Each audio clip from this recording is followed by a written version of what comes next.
about violence in Indonesia, because Indonesia is a long way away, and I think sometimes people can just say violence somewhere and not really have a sense of what we're talking about. From 1945 to 1967, there were 2 churches that experienced any sort of bombing or destruction in Indonesia. So that was a 22-year period. 1967 until 1994, there were 166 churches that had some experience of their place of worship being bombed, burned, or destroyed.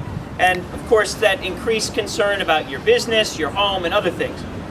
Okay, from 1995 until May 21st of 1998, this is the end of the Suharto regime, 300 churches were bombed, burned, or destroyed. A lot of the people who arrived here came during that stretch, up from 95, 96, 97, 98, in there, especially 97, 98. From May 21st of 1998 until October 20th of 1999, 156 churches, or 10 a month, were bombed, burned, or destroyed. That was under the Habibie presidency. Then the Wahid presidency, which was October 20th, 1999 till July 23rd of 01, 232 churches, or more than 11 per month, were bombed, burned, or destroyed. These are just the church facilities. You hear stories about people's businesses and their homes also. And then from July 23rd, 01 until July 1st, 2004, another 96 churches bombed, burned, or destroyed. Indonesia made major changes. As the ambassador group reminded us this week, there's been a real effort to make Indonesia a country of law again and to get some of these things under control. But in 2011, 50 churches were bombed, burned, or destroyed.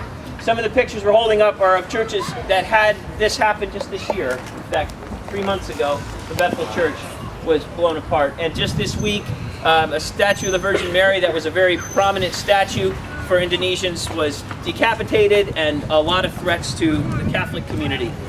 So this stuff is real, and it's really going on and really makes people nervous. But here, right now, we want to just celebrate because there's been a Christmas miracle, a Hanukkah miracle. God has arrived and has cut through the darkness. And we celebrate. And because God has blessed us and given us the strength of seeing a victory, I believe that we can push forward. We can do all things through the one who strengthens us and will push us on in this new year.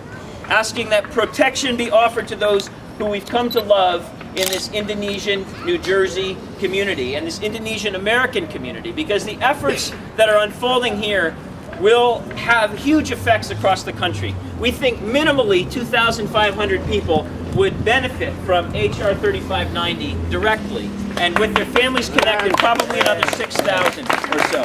So we just pray that God will continue to push us on and move us forward. All right?